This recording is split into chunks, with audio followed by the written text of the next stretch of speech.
The 80s were a great time to be a kid. Toy collections were expansive with things like giant castles, transforming cities, and even a 7-foot long aircraft carrier. There was a genre for every kid. Did you want an elite military unit? No problem. A transforming gun? Do you even have to ask? How about sword and sorcery? Yeah. Which brings us to one of the main lines of the time, a line that has been revisited time and time again, and this time it's in the hands of Mega Construx. Hi everyone, I'm Mac, and this is Mega Construx Masters of the Universe. By the power of Grayskull!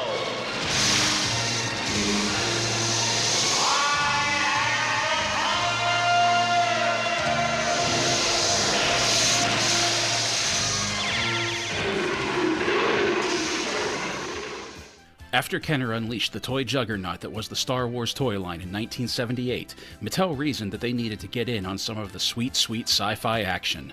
So in 1982, they rolled out their Masters of the Universe toy line. Now, I'm not going to get into the full story of the original 80s toy line, but I will say I was excited when I found out that Mega Construx was coming out with a few pieces based on that original line. And then, when I got my hands on the first set, I couldn't have been happier.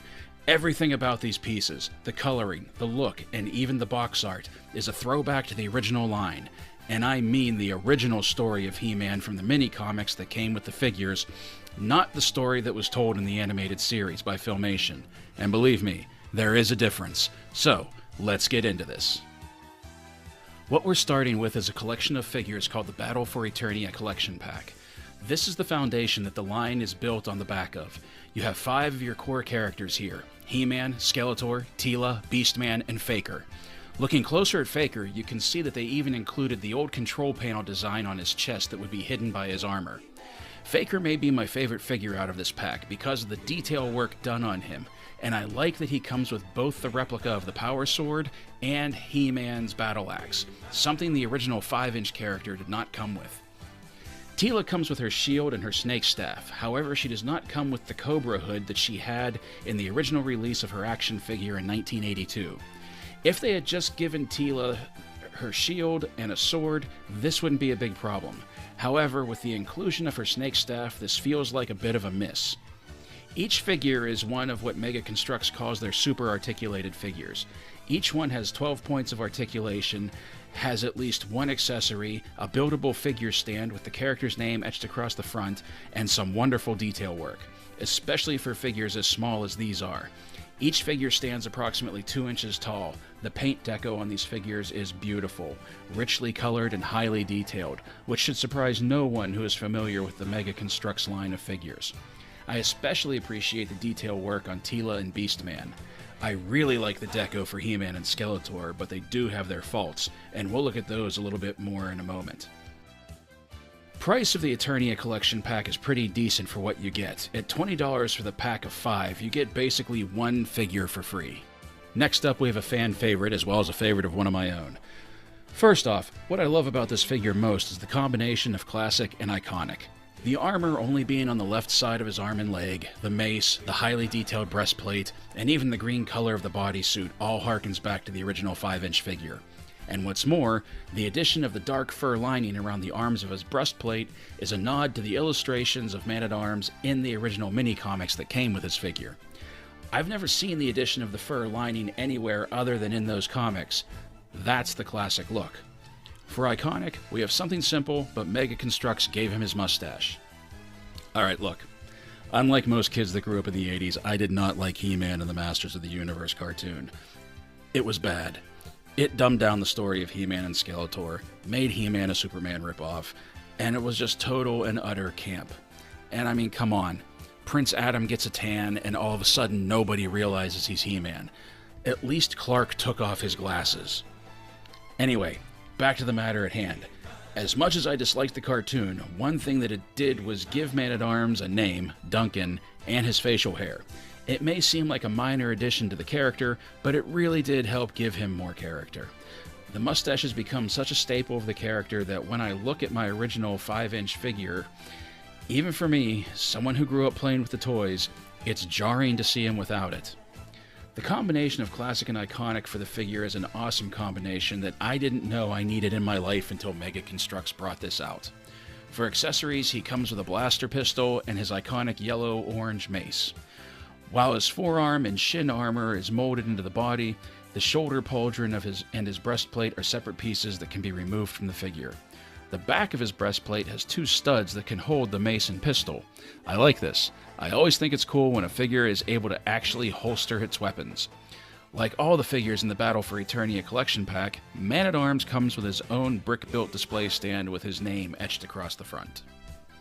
If the Battle for Eternia collection pack was the foundation for the beginnings of this set, then the Wind Raider is the centerpiece. When you look at this piece, if it wasn't for the studs on the wings of the Raider, you wouldn't think this to be a brick-built model.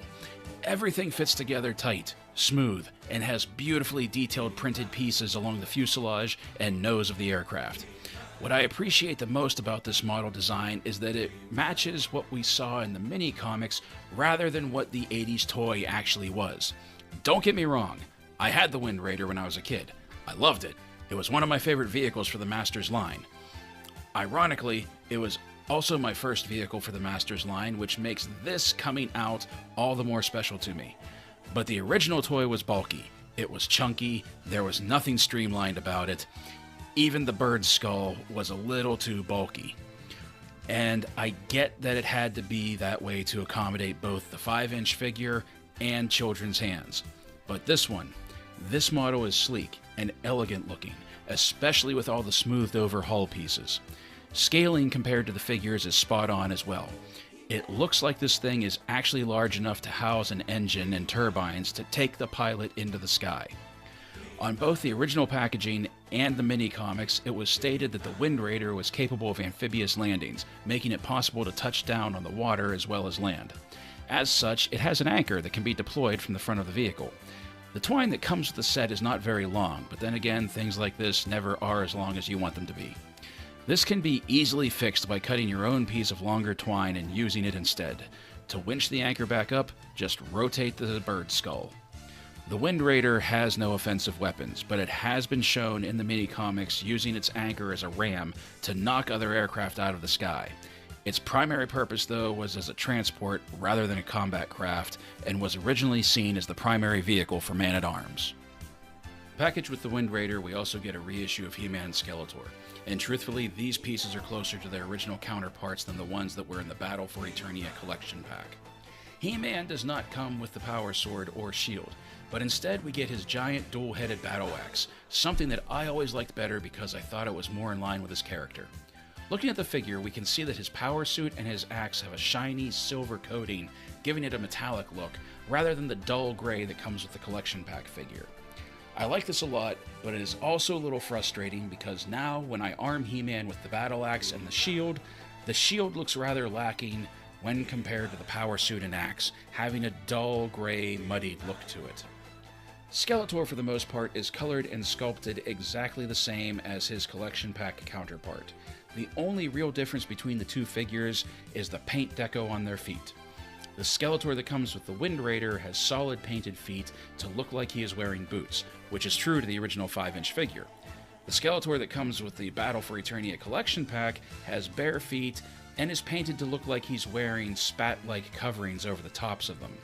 This is more in line with his appearance in the mini-comics, so depending on which version of Skeletor you like, you can display him however you like. Me, personally, I'm a fan of all things related to the original storyline in the mini-comics, so I'll probably be using the collection pack variant for the figure for display. The collection pack variant of Skeletor comes with his ram head Havoc staff, while the Wind Raider issue comes with his half of the power sword. So between the two figures, you have everything you need to complete Skeletor's look. Skeletor's coloring, unlike He-Man's, is consistent across both characters. Both Wind Raider issue of He-Man and Skeletor have loops cut in the back of their armor, allowing them to sheathe their respective halves of the power sword. Like how Man-at-Arms can holster both his weapons on his back, I like this touch. It makes it possible for characters like He-Man, who has a lot of accessories, to hold them all on him rather than losing one. The Wind Raider issue figures do not come with built display stands. Instead, they have just a few sand green pieces to use as a base. One piece I am missing to this collection is Evil Lynn. She is the final figure that Mega Construx currently has produced for this line, and she appears to be sold out everywhere. I am not happy about this. Evil Lyn is important to the narrative of the Masters of the Universe. She is Skeletor's right hand and sometimes portrayed as more than that. I really want her to complete my collection. If anyone knows where I can find a reasonably priced Evil Lyn figure, let me know in the comments, please. Throughout this review, I talked a lot about the original mini-comics, and the reason for that is those early comics told the story of my favorite incarnation of the Masters of the Universe. Skeletor was a competent and terrifying villain. Technology was ancient. Eternia was rising up from the ashes of the catastrophic Great Wars. He-Man wasn't some Superman knockoff. The concept of Prince Adam didn't even exist, and the narrative was dark and serious and wonderful. It was great, and even as a kid, I remembered being disappointed by the cartoon when it finally aired. There is so much about the Mega Construx line that harkens back to the origins of the Masters of the Universe, including the box art. The Masters line was often regarded as having the best box art of the 80s toy lines, and Mega Construx has kept that going with this line. I'm probably going to keep the Wind Raider box because of it. This is not to say that fans of the cartoon will not appreciate this set. Indeed, there is plenty of aspects of this collection that connect to the 80s cartoon as well, such as Man-at-Arms mustache, and even the inclusion of Evil Lyn herself, a character more closely connected to the Filmation series than anything else. We know we're going to get Castle Grayskull in 2020, but in the meantime, I really hope Mega Construx plans on bringing out more pieces for this collection throughout this year. New figures like Stratos and Merman, vehicles like the Battle Ram and the Land Shark, Battle Cat and Panther would be good to have as well. There is so much they could do with this set. I hope we don't have to wait for Grayskull before we get something new. Hey everyone, thank you for hanging out and talking Masters of the Universe with me. The big news I can give you is that you can pre-order your Castle Grayskull set now at GameStop.com. I've ordered mine already. You should check it out and get yours if this is something that you're into. I've put the link to the sales page in the description below. Even if you're not going to order it, just click on that link, check it out. You can see the interior of the castle. You can see the figures that come with the set. They're all exclusive figures that are only coming with Grayskull, and it's worth checking out. Now, if you liked what you saw here, please do me the honor and mash that gray thumb to make it a happy blue thumb. Don't forget, like, comment, share, subscribe if you're not already a subscriber. If you are a subscriber, thank you so much for supporting the channel. Play well, everybody, and as always, thank you for watching.